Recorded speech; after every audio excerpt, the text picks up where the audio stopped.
Brandon Sanderson has written a lot of Mistborn books, 2 eras, 7 books in total, and he plans on writing an Era 3 and an Era 4 with different types of books in between. Now that's a lot of different books, and I have nothing against it, but the point of this video is as a discussion. Now we're going to be skipping over Mistborn Era 1 as a whole, for the most part we're going to be skipping over it, and mostly focusing on Era 2, where I think there's the most discussion to be had, because it touches on the Cosmere as a whole.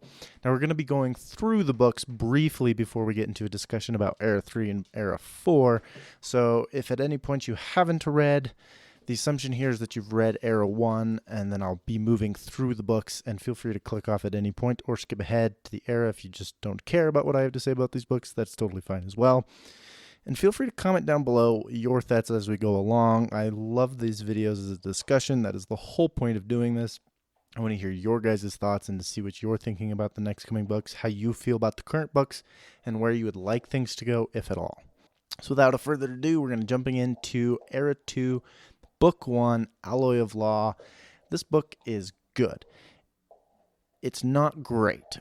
It is a good book. You can tell Brandon Sanderson had a lot of fun writing it. You can tell he had fun ideas for characters and decided to make them happen in this book, but it also really feels like he didn't have a lot of idea where he wanted to go with this story, and it kind of hurts down the line, in my opinion, because of that.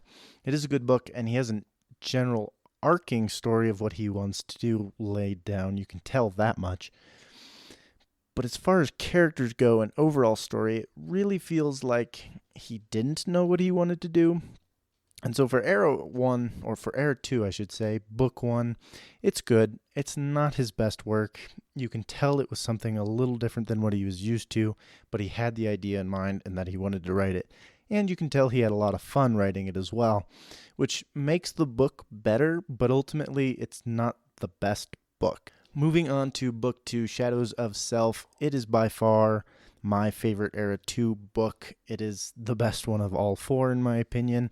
It really starts getting into the characters, and you can tell that Brandon Sanderson really had an idea of where he wanted to go with things at this point. My issues with the book is that because it didn't feel like he knew what he wanted to do with the characters in Book 1, he's having to pull back on certain things, specifically Mercy liking Wax. This is where my biggest qualm comes in with these books, is it felt like his indecision and his decision to make Mercy like Wax and Wax like her made no sense in the first book, in my opinion, and ultimately just hurts all the rest of the books, kind of pushing the characters in a weird direction where I don't think they should have gone. And this is where I think the series as a whole hurts from these decisions made early on. And this is why I like Book 2, though, is because it feels like it's gotten onto a track where he knows where he wants to go with things. But ultimately, it's still not a perfect book, but I think it only hurts because the first book didn't properly set up the rest of the series. Moving on to Book 3, Bands of Mourning, this is where, for me, the train comes off the proverbial tracks. The ending of the book was not good. In my opinion, it was really strange and kind of out of character in terms of in line with the Mistborn trilogy. I can understand how it ended up there, but it really feels like the Book 3 as a whole, if it was separated in its own book, would be pretty good as a standalone book. The issue is it's not a standalone book. It has another book in front of it and 2 books behind it, along with the whole series behind it, putting this book, in my opinion, pretty poor levels of Brandon Sanderson. But ultimately, I think he kind of wrote himself into a corner.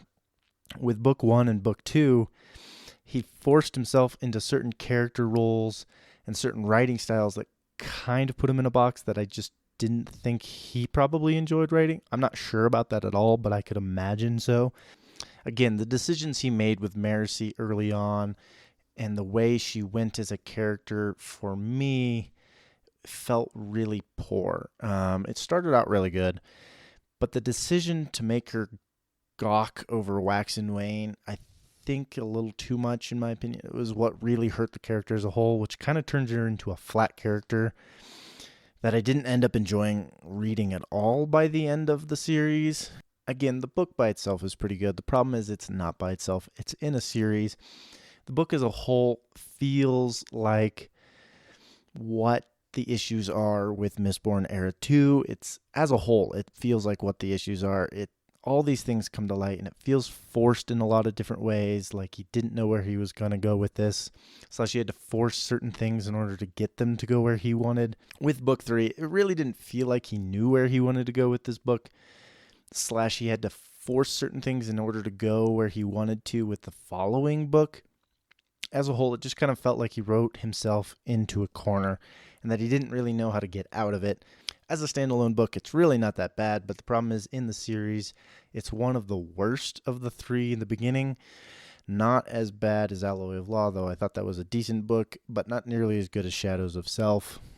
Book 4 of Mistborn Era 2, in my opinion, is one of the worst books Brandon Sanderson has wrote. It's not a terrible book, and I do harp on it more than I probably should because I expected more, and honestly, it could have been split into 2 books, and the information dumps that you get in this story, I think, is just poorly written, and I didn't think there was a need for it at all, and this is where I think the issues of bringing multiple worlds together are starting to come to light, and which makes me worry about all of Stormlight Archives and all of the Cosmere as a whole, but that's a totally different discussion. We're just talking with Mistborn here. There's a lot about this book that I did not like. The fact that it was fairly predictable and ignores certain aspects. For example, Wax's sister is essentially just set aside throughout the whole book, yet it's built up in book 3 as a big bad guy. And it gives me reminiscent feelings of the 7, 8, and 9 Star Wars movies that were made where Snoke existed and was said to be the bad guy and then was just killed instantly but then brought back in a different way. As a whole, it gives me those kind of vibes, which is what I don't like about it. I think this book as a whole hurts from the decisions he made in book 1, 2, and 3. The time jump that he decides to add in there, while I understand it, it felt unnecessary, especially when you leave such a big cliffhanger in the beginning, at the end of book 3.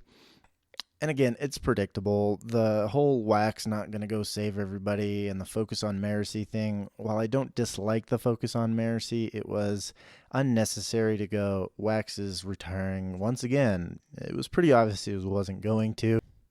And the subtle unrealism near the end of the book is what kind of hurt my head, whereas he's supposed to be this great detective, and there are several things that are kind of glaring mistakes to me. One, he is not exhausted by the end of this story. This whole thing takes place in a very short amount of time, and both him and Wayne are not fazed at all by what's going on, and yet they haven't slept in a whole day, and yet they're fine.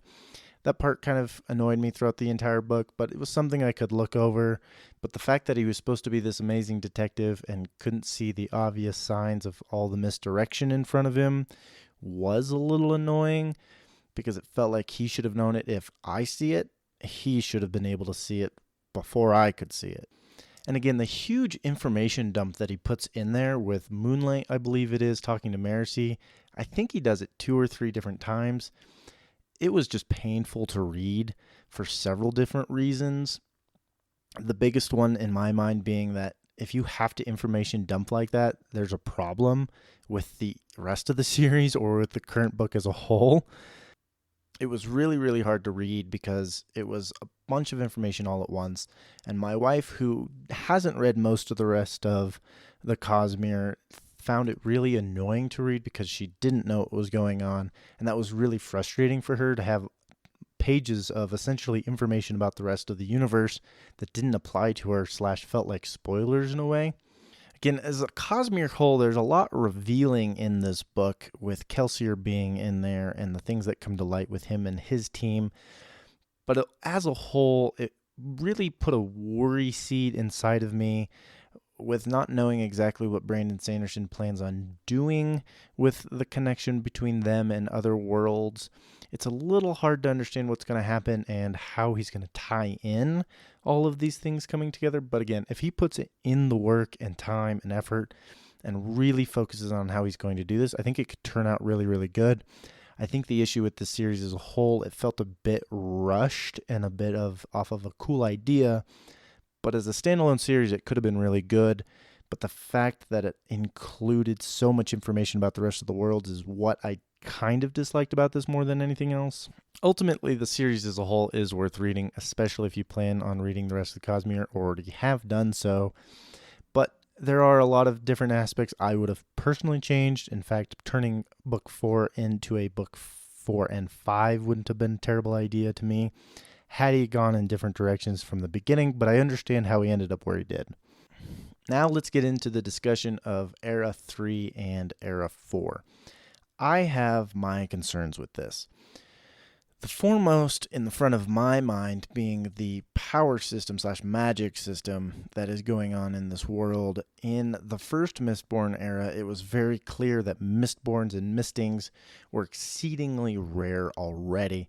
In fact, you only get a handful of Mistborns, 2 of which are created in the process of this series. So it really does So you really feel like the power as a whole is a rare thing, and it is definitely valued as a whole, and people just cling to it and are looking for it as much as possible. You really get that vibe throughout this series. One of the issues I had with Era 2 is it felt like every character you ran into was a Misting or Twinborn of some kind. Now, ultimately, I have no issue with this, but it really didn't feel like the bloodlines of Mistborns, Mistings, and Twinborns dissipated at all. It felt like they got stronger, if anything. Now, that could be understood with selective breeding and things like that. I get it, but it really feels like it should have tapered off a lot more, and it feels like a lot of the characters you run into turn out to be Mistings or Twinborn in some way or another, and that really kind of irritated me as a whole, which leads me into Era. By this point, 300 years after Era 1 is Era 2, and then 50 to 70 years after Era 2 is going to be Era 3. Now, by this point, the power levels of Allomancy should be really diminished, and he has written talks about having sports and very interesting Twinborn combinations. I have no problem with this as a story as a whole, but this element of everything kind of does irk me. And then Mistborn Era 4 is supposed to be a faster-than-light travel Mistborn series, which again, I have no issues with any of the time jumps with these eras coming from, 1, 2, 3 to 4. The time jumps are fine. I understand why he wanted to do this. The concept as a whole is really, really cool. I have some issues with trying to figure out how the power levels haven't diminished greatly by this point, if having any at all, because you're very far away from the original, and the original at that point had very, very little in it. Now, I understand there could be some sort of interference from Harmony or other gods that ends up boosting the level of Mistborns and Mistings in it, which furthers the bloodlines and fixes that issue. And I have no issue with explaining that or putting that in. Honestly, my biggest concern with Era 3 and Era 4 is the technological advancement on this planet is so clearly superior to any of the others in the Cosmere, and unless for some reason we don't understand how the timing of everything works, that is where I find the issues. Now, if Era 3 and Era 4 come after all of the Stormlight Archive books, I actually have no problem with these eras at all in any way, shape, or form. I would be very excited to read these books.